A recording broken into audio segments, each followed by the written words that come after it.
Welcome to the Radiant Visalia podcast. Join us at one of our two services, 9 a.m. and 10:45 a.m. Download the Church Center app or visit our website, radiantvisalia.com, to stay connected with us. All right, enjoy. There is a heavenly city that I'm compelled to find. All right, so this theme of beauty came up because it was a couple years ago now. We were doing our Titus 2 Wednesday morning Bible studies, and there was a morning where, I don't even know if Darlene will remember this, but Darlene Smither came and shared, and after the study was over, I remember going up to her. There you are. I don't know if you remember this. I went up to Darlene and was like, so I think I was kind of misty-eyed, teary-eyed, and I was like, how have you related to beauty as you've gotten older? And really, it was just coming from this place of, I think I had just had Penelope, and so, my body had been stretched out again for the fourth time, and things still hadn't gone back to the relative places where they belong. And so I was kind of struggling with the reflection in the mirror and really, growing up, not because of anything that I was taught, but just, by experience, I found worth in the way that I looked. And growing up as a young girl, just discovering that I could get attention because of the way that I looked, or through beauty, or whatever that was, I was noticed or pursued, and therefore just decided that there was value or worth in that, or that my worth lied in that, some of my worth. So as time goes by, and a wedding ring's added to the hand, I start to get a little less attention. As 20 pounds get added, I start to get a little less attention. I know what it is to have little, and I know what it is to have much when it comes to the scale. We've been all over the place, and add a pack of kids to that, I'm getting a little less attention. Add a minivan to that, and I'm getting way less attention. And I don't think any of this was really registering until one day. I think that I wasn't driving my minivan this day, so this may have been why this happened.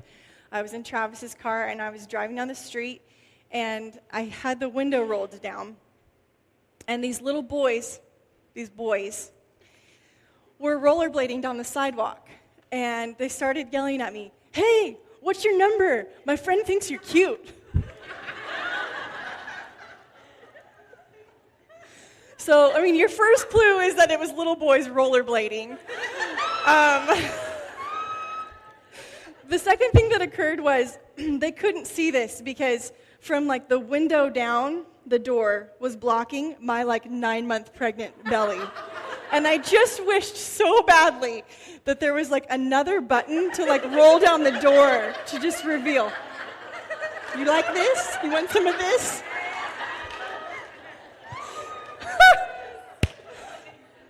Anyway, the thought that I had in driving away from that experience was, I can't remember the last time that happened. I can't remember the last time some guy or little boy rollerblading was like, "Hey!" It may have been a decade. And what happened in my heart was what does that mean? If there's been attention that has come and some type of value attached to that through beauty, if there's been some type of worth attached to that, and that has stopped happening, then what does that mean?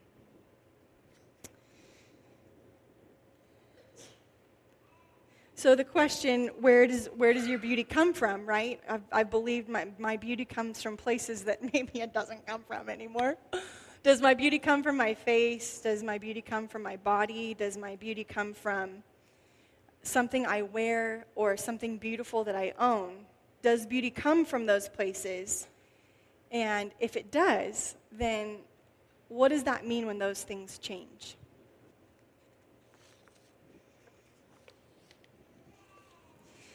So the way that we grow up affects what we believe about beauty. Maybe you got attention, maybe you didn't. Maybe you got attention and you hated the attention. And you started dressing to like try to detract, you know? Maybe you got attention and you loved the attention. Maybe you always longed for the attention and never got it. We're all in different places on the spectrum. But our experiences can form our beliefs about beauty. And also what's been modeled for us by our mothers, by influential women in our lives, the things that we've watched, the things that have been modeled mold what we believe. And so maybe we have had a really secure, we've had secure women in our lives, or we've had insecure women in our lives. Maybe we've had women who have liked their bodies, or women who have hated their bodies. Maybe we've had women who have complained about the way that they look. Maybe we've had extreme dieters, or we've had overeaters. There's just this broad spectrum, and there's women influencers in our lives that influence our beliefs about beauty. And there's also the world around us and the things that we're taking in that influence. There's also things that get spoken over us, especially at a young age, that are significant and they stick, and things that can make us feel either inferior or superior. And so just considering these things in this conversation about beauty and about the way that those things influence the way that we act, the way that we dress, the way that we talk, the way that we relate. And those things can stick with us for a long time. So I was 32 years old, and the rollerblading boys, like, just caused me to realize, this is interesting. I need to think about this. So my hope for this weekend is that God would interrupt some of these things that we've been living with that we maybe haven't noticed. I think that what we believe about beauty is really important, and we'll get to that as we go further, but I'm hoping that God will interrupt the things in our hearts that we believe that aren't rooted in truth. When I was a younger girl, I got teased for different things. I mean, I think we all did, right? So one of my big ones was chicken legs. And like some of those things, they just really, they have a huge impact. You know, some people go on from there and wear pants for the rest of their lives because they never want anyone to see their chicken legs again. You know, they have an impact. And so there were different things along the way, you know, but one of the things was someone told me I had big feet when I was younger. And it was just like, oh, okay, I have big feet. And so when I started dating Travis loves shoes. And because I had big feet, I would never wear any shoes that drew attention to my feet. So I just wear plainer, you know, no like red shoes or no sparkly shoes. No things that drew attention to the feet because my feet were big. And so we're dating and we go shopping one day and we're shopping for shoes and he's like, oh, hey, you know, try this pair of shoes on or whatever. And I'm like, oh, I can't wear those shoes. They were flashy somehow. I don't know. They were colorful or something. And I was like, oh, I can't wear those shoes. I can't wear those kind of shoes because I have big feet. And he was like, what size shoe do you wear? And I was like, 8.5. And he's worked at a shoe store. So he was like, that's not big feet. And I was like, yeah, it is. I have big feet. And he was like, no, that is the most average size foot there is. You have an average foot. You do not have big feet. I was like, I don't have big feet? No, you don't have big feet. And from that day forward, I wore whatever kind of shoes I wanted all the time. And that's just a silly story to show us that we get locked into these perspectives about ourselves. Like, I have big feet, and I just have big feet, and I can't do this, or I can't do that, or I can't wear this because I just have big feet.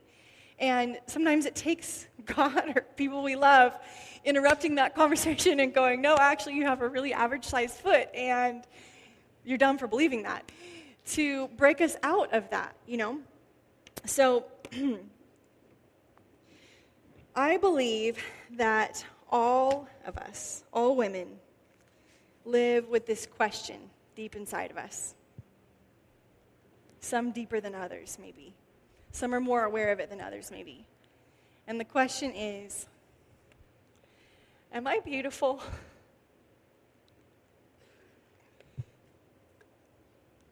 Am I beautiful? And when that question stays unanswered in us, and maybe like it'll get partially answered at times or kind of touched on, but like never fully solved to where it goes away. When that question remains unanswered inside of us, our hearts can drive us to a lot of nouns. And by nouns, I mean people, places, and things. And inevitably, that causes us a lot of pain. The other reason for this topic of beauty is because I have five daughters. I have 5 little girls. So this subject is becoming especially pertinent to me. Not by choice, but this is on my radar now. Because I want my daughters to believe that they're beautiful. And I don't want my daughters to spend one day forgetting who they are. And I want them to live free. And I want their lives to sing. And so I'm getting more and more passionate about this subject because this is what I want for my daughters, and this is the same thing that I want for you guys. I want you to be free. I want you to be unhindered. I don't want you to be caught in a net. I want you to know the truth. I want that truth to set you free, and I want your lives to be a song to the Lord. I know what's coming at them because I've experienced it, right? All the lies. I know the fight that's in front of them. I know the ways they're going to be tempted to try to go to other things to satisfy themselves instead of God. And I know this because it's familiar. We've all been here, right? And I believe that we have a beauty fascination, that we are fascinated with beauty. As I've thought on this and pondered it, there's just beauty everywhere and in everything. It's just such a vast subject that it was almost hard at times to edit myself from going in different directions. But we're fascinated with beauty. We love beautiful people and beautiful faces and beautiful hair and beautiful teeth and beautiful skin and beautiful clothes and beautiful shoes and beautiful homes and beautiful spaces and beautiful landscapes and beautiful children and beautiful cars. And we travel all over the world to see beauty. There's a fascination in us for beauty. Scrolling through Pinterest, if you don't know what Pinterest is, it's like an online catalog of images, basically. And scrolling through Pinterest in these last weeks, preparing for this, I've just been struck by how much beauty we take in visually. It's just like we're looking, and it's like beautiful faces and beautiful hair and beautiful hair and beautiful hair and beautiful shoes and beautiful shoes and beautiful shoes and beautiful homes, beautiful room, beautiful kitchen, beautiful kitchen, beautiful kitchen, beautiful kitchen, beautiful kitchen. It's just like, and I've thought to myself at times, because I keep going back, and I want to see more. I want to see more. Show me more. Show me more. Show me more. Show me more. It doesn't matter how much I've seen before. Show me more. And especially now in the time that we live, the access to all of that has intensified so much that there's so much at our fingertips of beauty that we can take in. And I've wondered to myself at times, how much visual beauty can I actually take in? Is there a limit to it? Will it somehow okay, I've had enough. And I just keep going back for more, and I keep going back for more, and I keep going back for more. Somehow it doesn't matter how much we see, we want to see more. We can never have our fill. And also, there's just things that will forever awe us. It's like even if we have seen them before, we see them again, and there's that awe again, you know? Trav and I went to Paris when we were pregnant with Avery, and the Notre Dame was one of those for me. It was just like, could I just stay here for a week inside this building and just take it in? It's so beautiful what has been created here for God, and it's so meaningful. And then there's so many things that we've seen that we take in that awe us and will awe us over and over again. So I'm asking the question, why? Why is that so? And here's what I think. I think that we were made to gaze. We were made to gaze. Psalm 27, verse 4 says, "One thing I ask of the Lord, this is what I seek, that I may dwell in the house of the Lord all the days of my life, to gaze upon the beauty of the Lord and to seek him in his temple." He's put an appetite in us to gaze. He's put an appetite, a longing in us to experience beauty.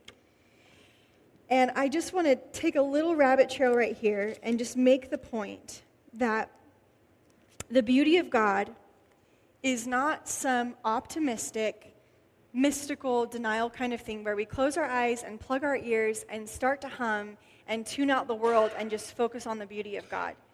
That's not what the beauty of God is. If we go back to this passage in Psalm 27, after we've read it, I just want to point out to you guys now the circumstances that King David finds himself in when he writes that line. So starting in verse 1, it says, "The Lord is my light and my salvation. Whom shall I fear? The Lord is the stronghold of my life. Of whom shall I be afraid? When evil men advance against me to devour my flesh, when my enemies and my foes attack me, they will stumble and fall. Though an army besiege me, my heart will not fear. Though war break out against me, even then will I be confident.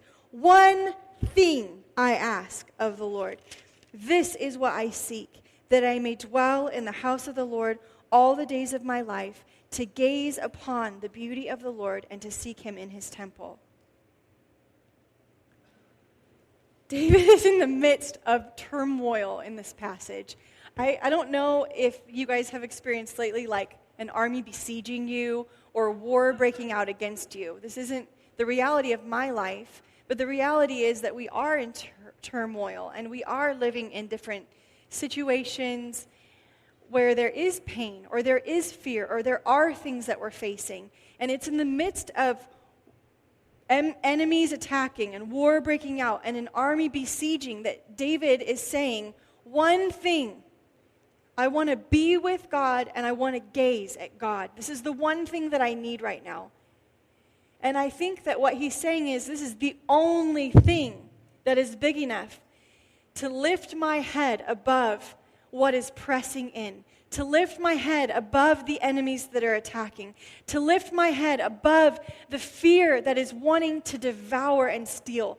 This is the one thing that catches my gaze in the midst of all of that going on, that the beauty of God is the only thing strong enough and powerful enough to abate, to calm, and to comfort us in the midst of the terror of life. I believe that that is what David is saying. And so this isn't some pie in the sky, close your eyes, plug your ears, hum a little tune, just think about how pretty God is. This is not what this is about. The beauty of God and the way that we see God and the way that we enjoy God is important to us making it. It's important to us not getting devoured, seeing him as the one thing that we need, and knowing that in the midst of all that is pressing in to try to steal our attention, that our gaze needs to be on him and on his beauty, that it is actually something that is pertinent to life.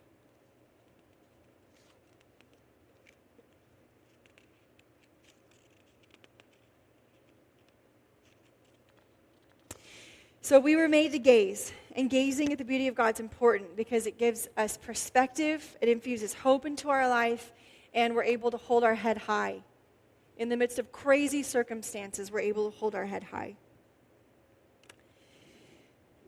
So, deeply rooted in every heart is this longing for beauty, and it's why we love the Grand Canyon, and it's why we love art exhibits and gardens, and it's why we plant flowers and trees, and it's why we paint the walls inside of our house.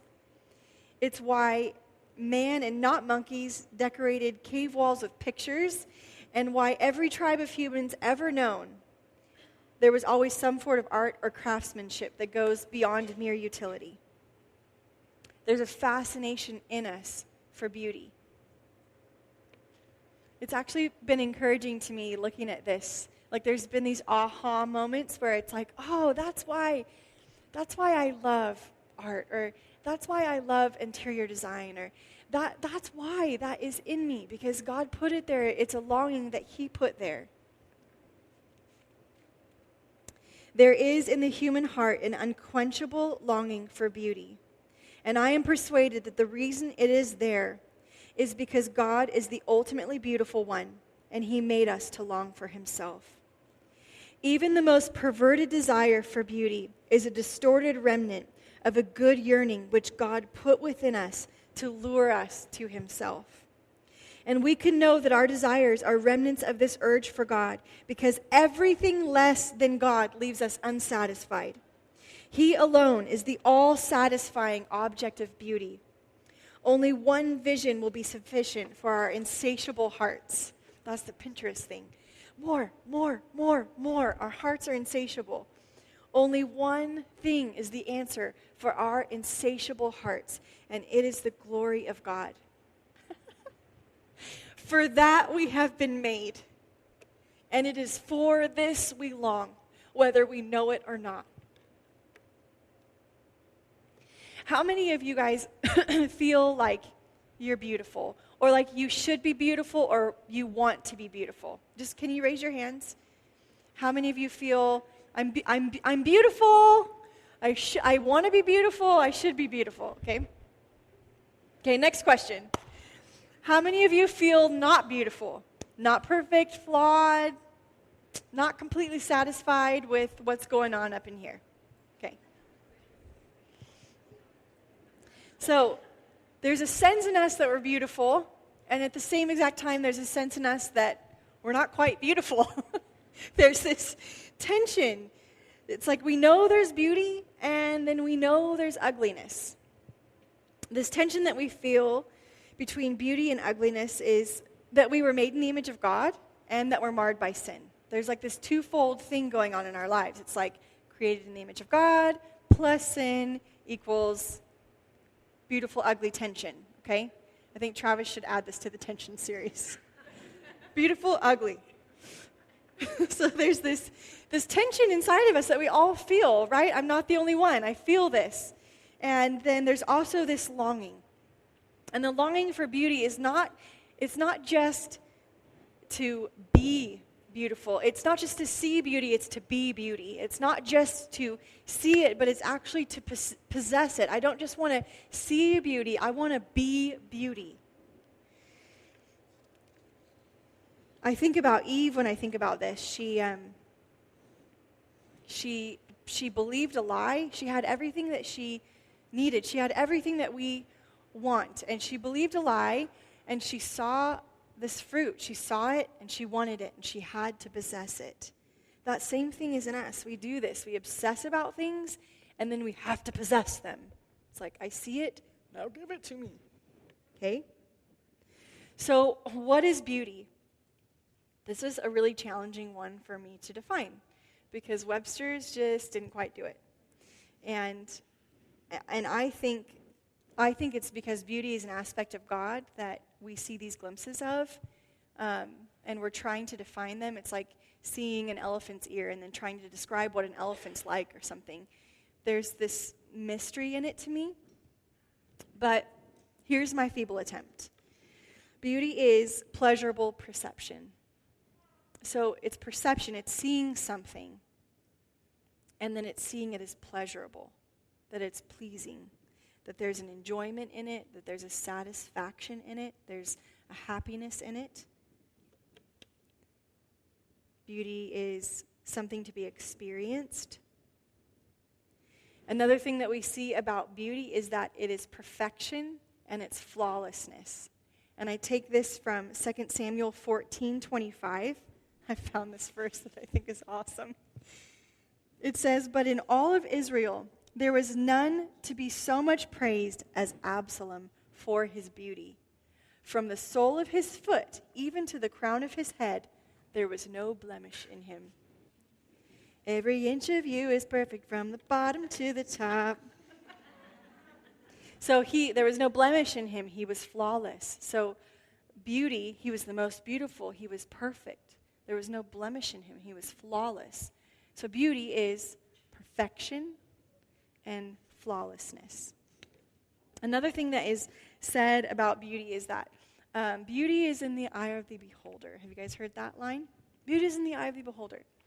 And it's true. There's truth in it. Because for some of you, you may think that purple is the most beautiful color in all the earth. And I might think that it's horrifying. So there's something about beauty that comes down to taste or preference or whatever it is, right? Beauty's in the eye of the beholder. But listen to this. Suppose that you were standing by the Grand Canyon at sunset with two other people. You become deeply moved and utter the words, "This is beautiful. This is glorious." The person beside you says, "Beautiful? It's just a big ugly ditch." And the third person says, "I guess I hear what both of you are saying, and I think those are actually equally valid statements." And it is true that unless there is a higher aesthetic court of appeal than man, that those two judgments are equally valid. But even people who say they believe in such humanistic relativism don't like it when their own judgments about truth and beauty are treated as mere personal idiosyncrasies. The reason for this, I think, is that there is in every person a God-given sense that beauty must have meaning that is larger and more permanent than personal quirks. This urge for ultimate meaning is evidence of our creation in the image of God. So there's this conviction in our hearts. It's like, okay, beauty's in the eye of the beholder, and yes, there are preferences and tastes, and we might not agree on what is really beautiful to us. There will be differences. But you read something like that, and there is the conviction that, no, there is something that is ultimately beautiful. And it's not based on what I think or if I like it or not. It's ultimately beautiful. There's a higher court of appeal than my opinion. So beauty is ultimate. That's the other definition that I made up. Beauty is ultimate. What beauty does, beauty evokes worship, right? And you could just go to the Grand Canyon or go to the Notre Dame or go look at the sunset and just listen and wait for it to flow out of people. Beauty evokes worship. It evokes praise. Oh, it's so beautiful. It just flows out of us. And beauty is to be experienced and it's to be enjoyed. So that's what beauty is and what beauty does. Now we're going to look at God, what God is. He is the foundation of all the beauty in the world. Beauty is what God is. His wisdom is beautiful. His justice is beautiful. His power is beautiful. His love is beautiful love. God is also perfect and flawless, unblemished, from the sole of his foot to the crown of his head. He's perfect and flawless. And by the breath of his mouth, he created the world. He's the source of everything good. He's the original designer. He's the master builder. He's the dreamer. He's the heavenly painter. He dreamed all of this up. I heard this interior designer that I really like, interviewed, and she said something like, I just live with this conviction that things should not only be functional, but they should also be beautiful. And it just struck me. You live with that conviction? Where'd you get that conviction from? I think it probably comes from God, who created things functional and beautiful, like trees, who serve a very functional purpose and could be shaped like a block of concrete. But instead, they're these amazingly gorgeous trees. Function and beauty. We see it everywhere we look, and we see it when we look in the mirror. Function and beauty. This is not a new idea. This is God's idea. We get this from God. He's not just the source of visual beauty, but he also created relationships and love and mercy and peace and forgiveness and freedom. These are all things that God dreamed up. He's beautiful, and everything he puts his hands to are beautiful. And the things that he's made reflect that beauty, including us. And so I just wanted to ask the question, when you think of God, if beauty is pleasurable perception, when you think about God, is one of the first things that comes to your heart, pleasure? Is there this enjoyment, this pleasure, this experience of how good and beautiful God is? Because it was David's one thing. Like, it was that important. It was like, I need to be in your presence and see your face and just gaze on your beauty. So I wanted us to consider that. He also made people, and people are beautiful. You're beautiful. Psalm 139:14 says some really amazing things about you.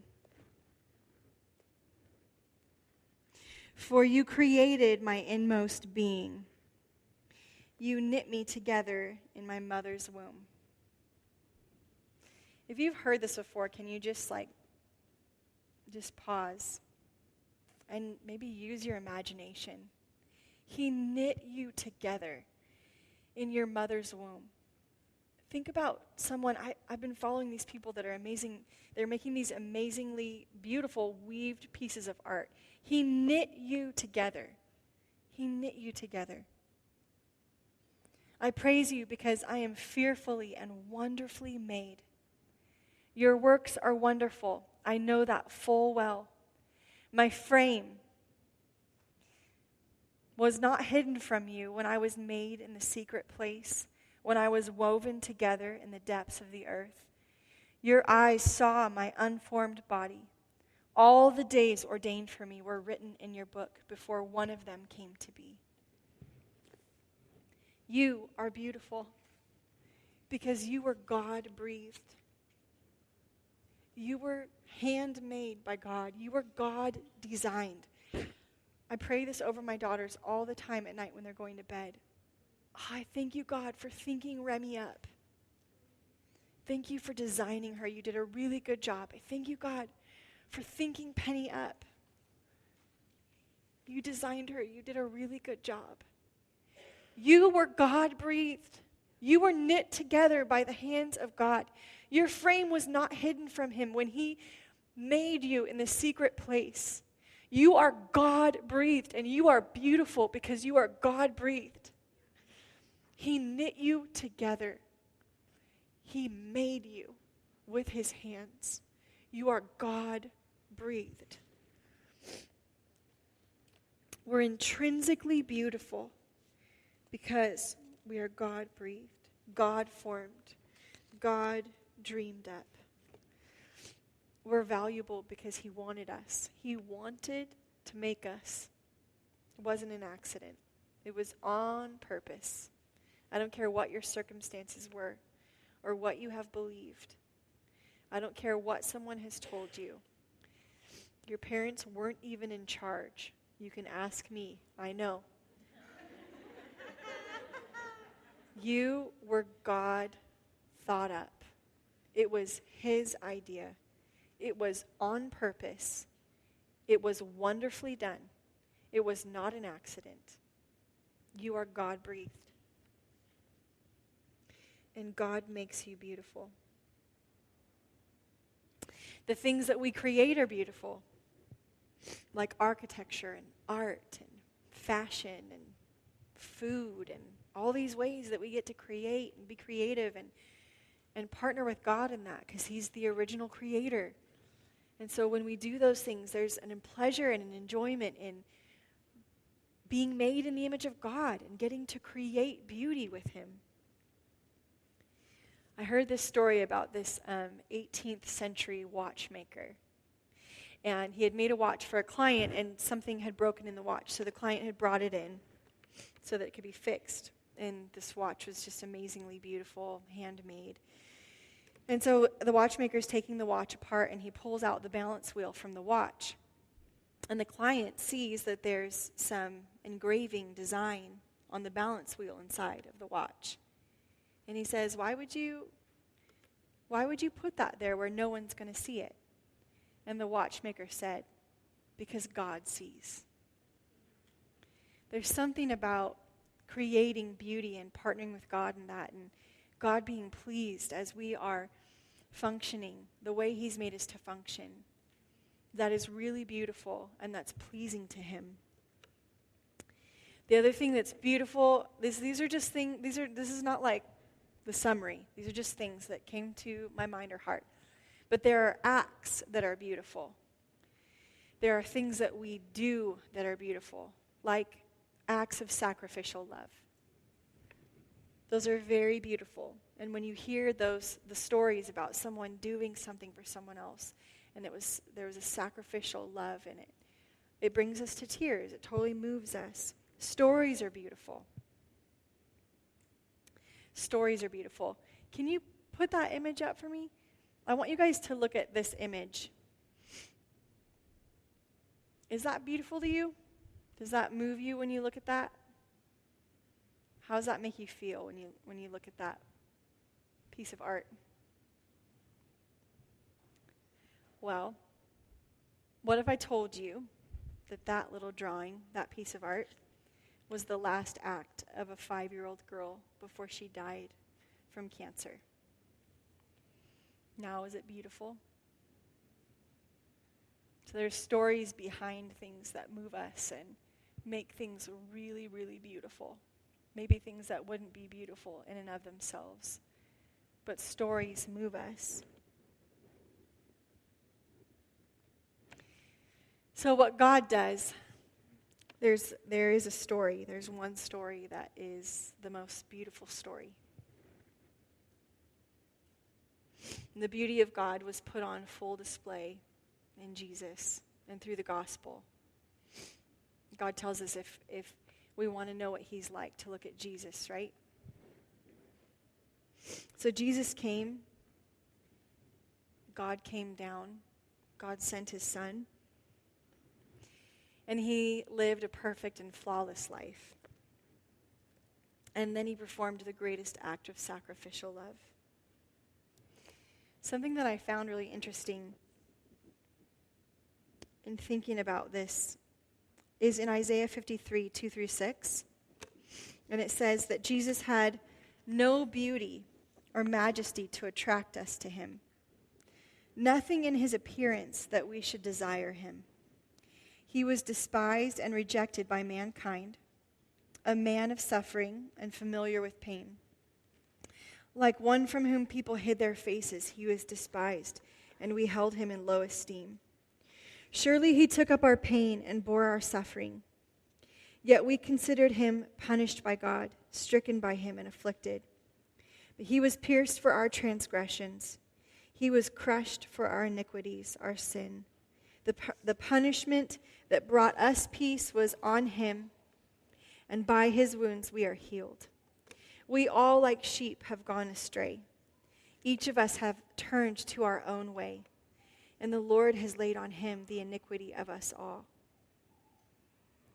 It just struck me that Jesus didn't come looking beautiful. And he could have. Like, he could have come like Jim Caviezel, or is that the guy's name? He could have come looking like that.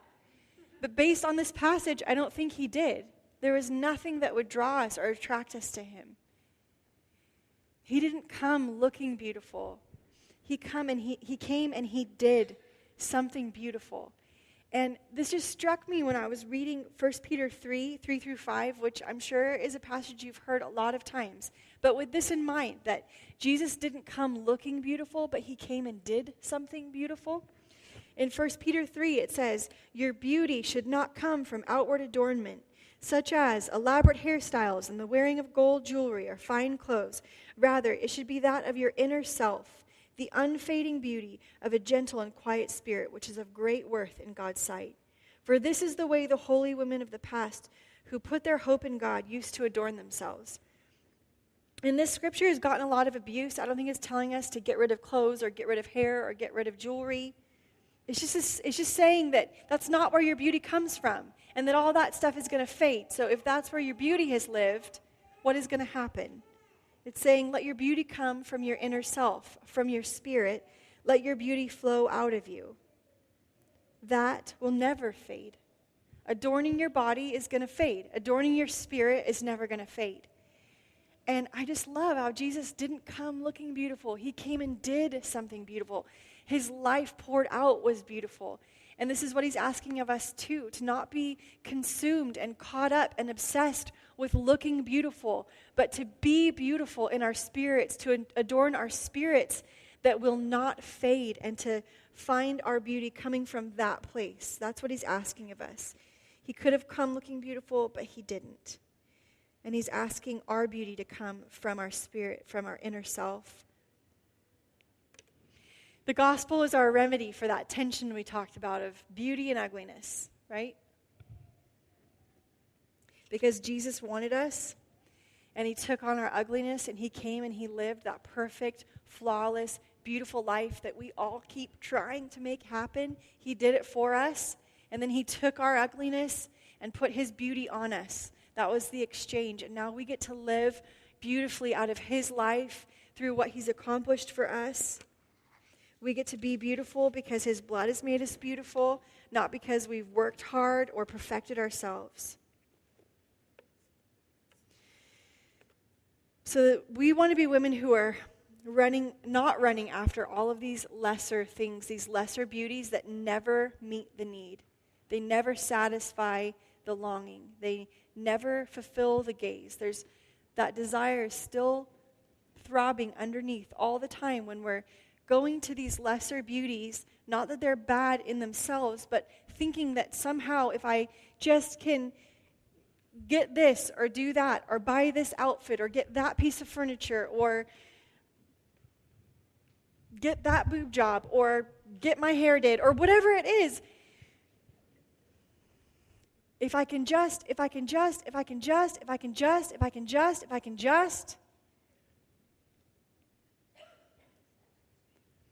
he's asking us to get off the hamster wheel of going to the things that he's created for us to enjoy, thinking that they're going to be the thing that satisfies.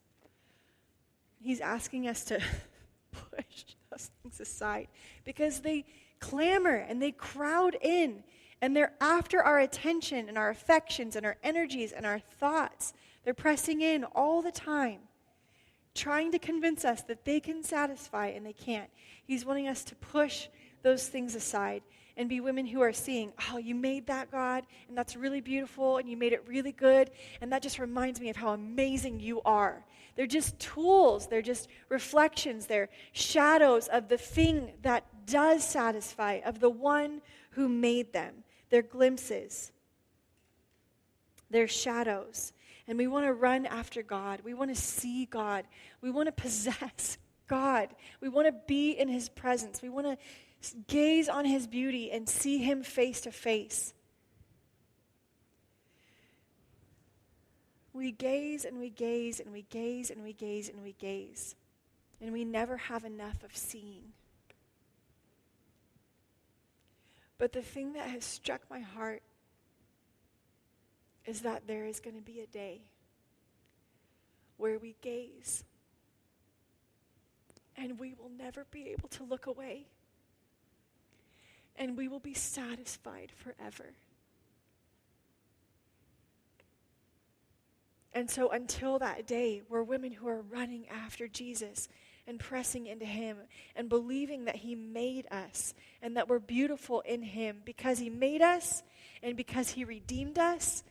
And we're enjoying all the gifts that he's given us in the world that are enjoyable and beautiful and can be satisfying, but not ultimately satisfying. And we keep running back to him over and over again, pressing into him, believing he's the only satisfying thing. He's the only thing that will meet this longing.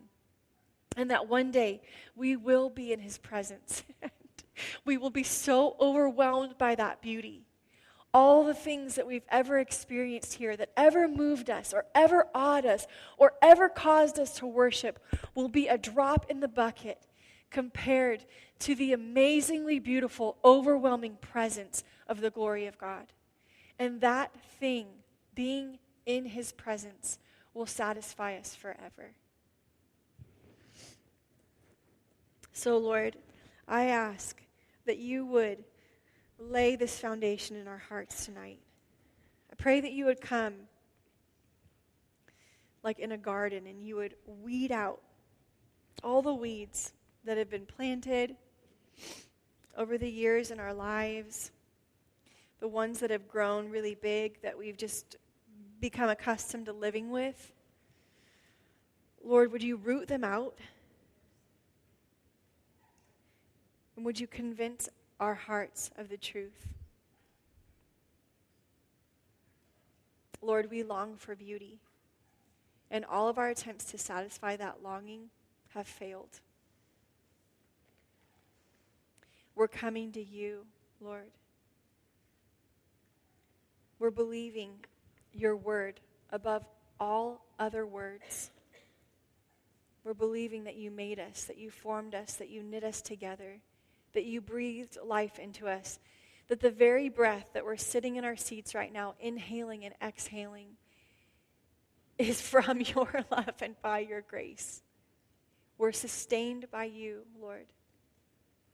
You've called us beautiful and lovely. You wanted us enough to make us, and then you wanted us enough to redeem us and to save us and to rescue us out of the web we were caught in. And so we're believing you tonight. And we're asking you to make us women that pray that prayer of David, that you would make it the prayer of our hearts, that one thing we ask, and this is what we seek, to be with you, to see you, and to gaze on your beauty. Because we were made to gaze. You made us for that, Lord. And you're longing to satisfy that way that you made us. Make us women. One thing we ask. This is what we're seeking. This is what we're going after. This is what we're running towards. Your presence, seeing you, gazing on your beauty. It's the place where we're finally home. Thank you, Jesus. We're just going to go back into worship. It's the only appropriate thing to do right now, right? So go ahead and stand with me, and let's worship. I just wanted to let you guys know that the communion tables are open to you for the whole weekend. So anytime that you want to come and partake from those, you are welcome to.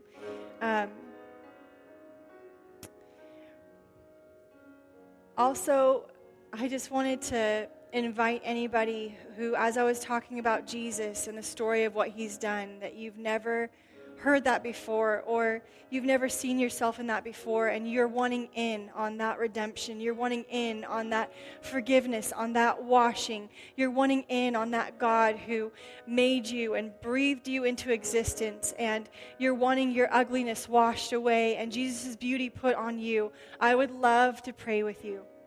So anytime, you can come up here and grab me or anyone else that's up here, and we would love to pray with you. The other thing, ministry team, can you come? When we were praying at the end there, and there was that picture of a garden with weeds, and maybe a weed that's grown really tall that you've just been accustomed to living with. I just wondered if there was anybody who was like, yeah, there is a lie that I've believed, or I've never seen myself that way. This was spoken over me when I was young, or I just believed this about myself. I just believed I had big feet, and it's all I've ever known, it's all I've ever believed.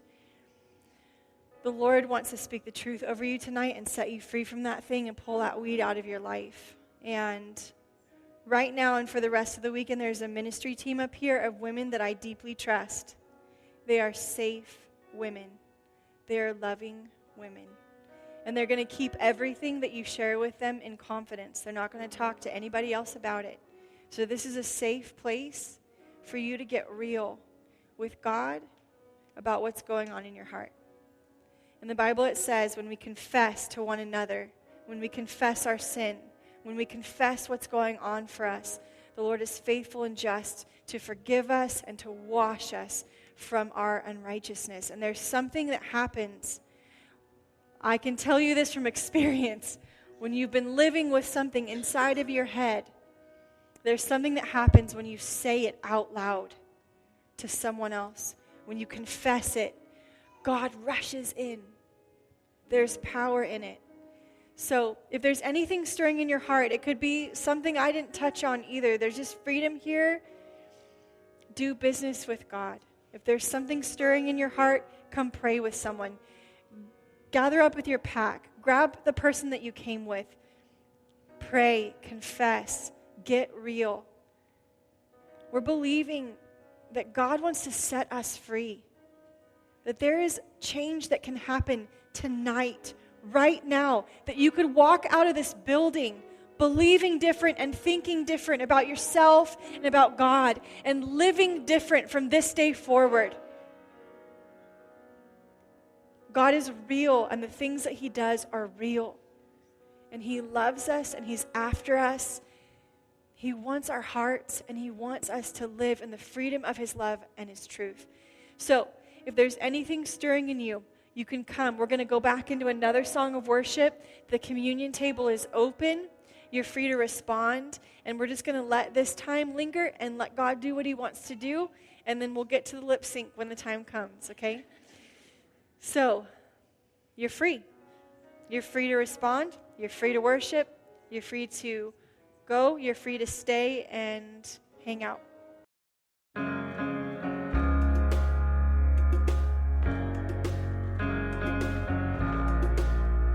Thanks for listening. We want to be a resource for you as you walk with Jesus. So please connect with us at radiantvisalia.com. Until next time. There is a heavenly city that I'm compelled to find. Oh, I love the flowers and trees and the smell of the grinding sea and all the beautiful things here in life. And I'm a pilgrim here on the side of the great divide.